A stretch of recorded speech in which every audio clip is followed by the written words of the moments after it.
I mean, it's really stunning, Brett, what's happened, the attack, the outright coup d'etat against democracy and against constitutional governance that's happened in the past 20 months, because we've seen, James Madison said that Jefferson and Adams and the other framers put the First Amendment and put freedom of speech and expression into the First Amendment because all of the other amendments depend on it. And we saw them immediately go after the First Amendment. In fact, in October of 2019, when the virus was already almost certainly circulating in Wuhan, they had this, this pandemic tabletop simulation in New York called Event 201, and where they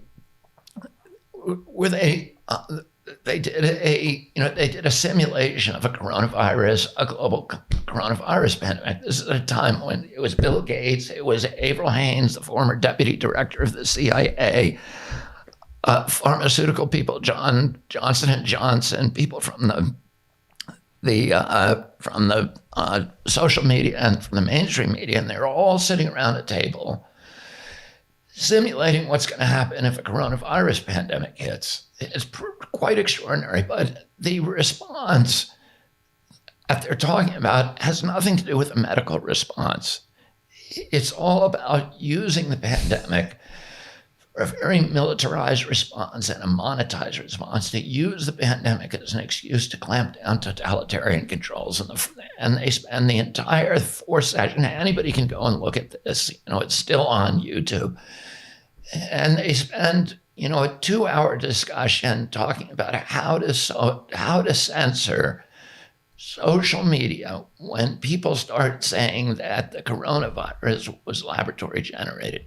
And you have the head of Chinese CDC, George Gao, there. You have the CIA, the person who is now Obama's highest spy, the head of the National Security Agency, and that's what they're all talking about.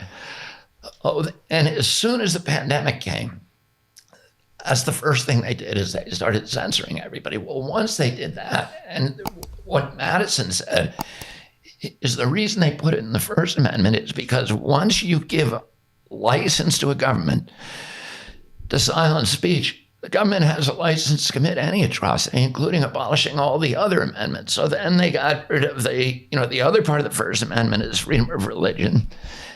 They shut down the churches for a year without due process, without any science being shown, without any public hearings, no notice and comment rulemaking.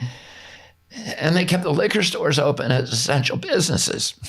So, which I don't have an objection. A lot of people, liquor stores are essential, but liquor stores are not in the Constitution, and churches are. So there should have been some public national discussion of that and some science demonstrating that this was something that was going to work. And they shut down jury trials.